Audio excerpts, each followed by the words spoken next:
Existe uma teoria muito famosa que classifica as pessoas segundo o seu estilo de aprendizagem. Isso ficou conhecido aqui no Brasil como sistemas representacionais, ou seja, são sistemas que você já vem pré-configurado, no qual se você estudar daquela maneira você vai aprender muito mais. Existem várias subdivisões, mas de acordo com essa teoria, você pode ser classificado como uma pessoa visual, auditiva, sinestésica ou leitor. De forma resumida, uma pessoa visual vai aprender muito mais através de imagens, de fotos ou de mapas mentais. Já uma pessoa auditiva vai aprender muito mais através de explicações, ou seja, ouvindo. Sinestésicos já vão aprender muito mais através de prática, colocando a mão na massa ali, tendo interação com o conteúdo. E os leitores vão aprender muito mais através da linguagem verbal, seja lendo ou escrevendo. Bom, e depois de descobrir os 4 tipos de aprendizagem, qual era o nosso trabalho?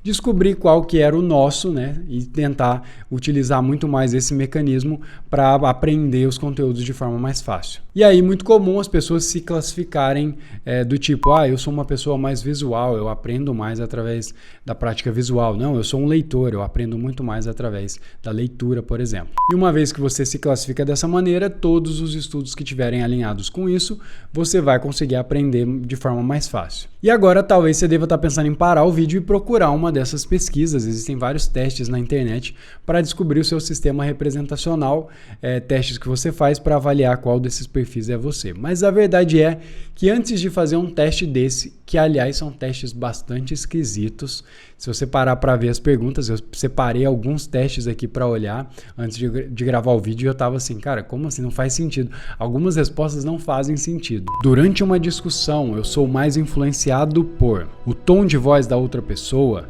se eu posso ou não ver o argumento da outra pessoa, a lógica do argumento da outra pessoa, se eu entro em contato ou não com sentimentos reais do outro. Enfim, são testes bastante esquisitos, no qual eles vão classificar você em um dos tipos aí dos sistemas representacionais. Mas talvez antes de fazer o teste, a pergunta principal seria, mas realmente existem esses perfis? Eu realmente vou ter uma pré-configuração de fábrica na qual eu aprendo mais por um determinado caminho? E essa, sem dúvida, é a pergunta mais importante. E de acordo com estudos mais recentes, não existe evidência científica que esses sistemas representacionais realmente funcionam, que você tem essa configuração. Existem vários estudos de 2008 para cá que começaram a fazer esses testes para verificar se as pessoas realmente aprendiam. Então classificavam as pessoas primeiro, depois faziam testes aplicando o método preferido delas, e a verdade é que não se encontrou evidência científica de que as pessoas têm uma pré-configuração como a gente imaginava. Por outro lado, os pesquisadores encontraram 2 pontos muito interessantes e eu quero compartilhar com você. Inclusive, vou deixar o link aqui abaixo de alguns dos estudos que foram feitos em relação a isso. Agora, algo importante, foram encontradas 2 evidências muito significativas que podem te ajudar aí nos seus estudos. O primeiro ponto relevante é que existem sim alguns conteúdos que são aprendidos de maneira mais fácil por um dos sistemas representacionais. E talvez você deva estar se perguntando, bom, mas você falou que não existe evidência científica? Bom, não existe evidência científica de que a pessoa tem uma única configuração. Agora, no conteúdo, você vai encontrar alguns conteúdos que têm alguma predileção ou uma inclinação natural para algum dos sistemas. Vixe, Matheus, não entendi nada. Bom, vou simplificar para você. Se você for estudar, por exemplo, geografia, existe uma inclinação natural que você vai aprender geografia de uma forma muito mais fácil com imagens e mapas. Por quê? Porque essa matéria é uma matéria com inclinação natural para a parte visual. Por outro lado, se você quer aprender, por exemplo, redação, a parte de leitura e escrita tem uma preponderância, uma inclinação, como eu digo, natural para esse tipo de conteúdo. Ou seja, se você utilizar esse mecanismo, você vai aprender mais fácil. Você vai ser um bom redator e se escrever bastante. Percebe? É na natureza da matéria, é uma matéria verbal. Isso é algo que eu falo muito para os meus alunos. Existe uma discussão muito forte em relação a conteúdo videoaula, por exemplo, ou material escrito, seja livro, seja PDF. Existe uma discussão na internet. E a verdade é que você tem que avaliar o conteúdo e verificar qual maneira faz mais sentido para esse conteúdo. Por exemplo, eu acredito que matemática é uma matéria que a gente aprende de uma forma mais fácil durante uma aula expositiva. Por quê? Porque eu gosto de ver o desenrolar da conta, sabe? Quando você pega um material escrito, você vê a conta pronta e às vezes te dá uma certa dificuldade de entender. Quando o professor vem colocando os números, enfim, passa passo a passo você consegue ver isso de uma forma melhor. Pelo menos no meu caso é assim. Ou seja, eu aprendo matemática muito melhor através de uma videoaula, por exemplo. Por outro lado, quando você vai estudar uma matéria como direito, por exemplo, você consegue evoluir muito rápido lendo, simplesmente. Pode ser ler a lei seca ou ler algum conteúdo específico aí para concurso público, ou uma doutrina, enfim, dá para acompanhar só com a leitura. Por quê? Porque essa é uma matéria muito mais verbal. Mas olha que interessante, mesmo o direito sendo uma matéria bastante verbal, eu utilizava muito baixar as aulas e ouvir simplesmente as aulas de direito. Eu não precisava assistir, eu só precisava ouvir. Então era uma ótima matéria para colocar no carro, para colocar no foninho quando estava no banco, quando estava numa fila de espera, colocava uma aula dessa, conseguia entender. Então veja, eu não sou necessariamente uma pessoa auditiva, mas eu conseguia entender muito bem, porque é uma linguagem verbal. Então, pela explicação do professor, eu entendi o conteúdo. Depois eu fazia uma leitura daquele conteúdo, seja lei seca, o que for, e aí eu tinha uma aprendizagem muito maior. E esse é o segundo ponto que eu quero chamar a atenção para você. Não existe, como eu disse, uma pré-configuração da pessoa. Não, eu sou visual, eu sou auditivo. Agora, o que existe é uma inclinação do conteúdo.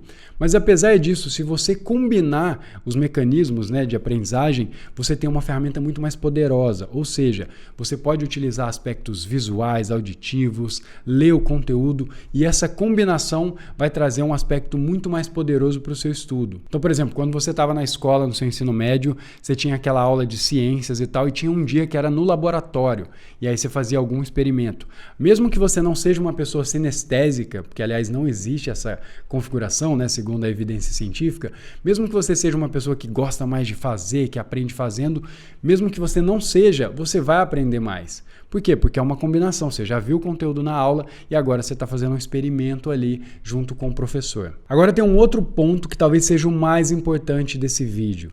Tudo isso que eu estou falando em relação a estilos de aprendizagem, mecanismos de aprendizagem, eu estou falando sobre a primeira etapa do seu estudo, que é a etapa de entender o conteúdo. Essa não é a etapa final e esse é um erro que a maioria dos estudantes cometem. Ou seja, você fica muito no estudo passivo, assistindo aula, lendo PDF, não importa.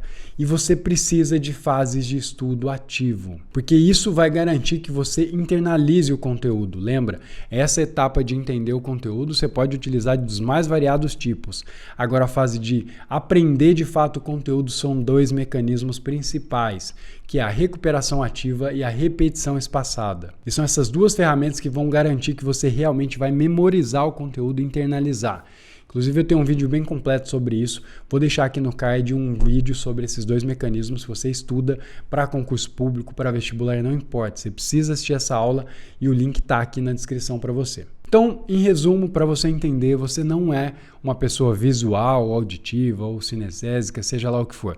Você é simplesmente uma pessoa e que pode utilizar de vários mecanismos para aprender e respeitar, claro, a inclinação natural de cada matéria. Se você estiver estudando música, é muito natural que você utilize muito mais a parte auditiva e é isso que você tem que se preocupar. Dependendo do conteúdo, adequar essa forma para que você tenha mais rendimento na absorção desse tipo de conteúdo. Além disso, lembra, a combinação de múltiplos estímulos vai ser muito mais poderoso. Inclusive faz parte do meu método, que é o que eu chamo de alterna. Uma das etapas do método 360 que eu criei é a etapa do alterna, quando você varia esses estímulos para ter muito mais rendimento e mais performance durante os estudos. E claro, se você gostou desse vídeo, não deixa de curtir, se inscrever no canal, eu sempre vou trazer conteúdo relevante com evidência científica para te ajudar aí durante a sua jornada de estudos. Eu vou ficando por aqui, um abraço e até mais.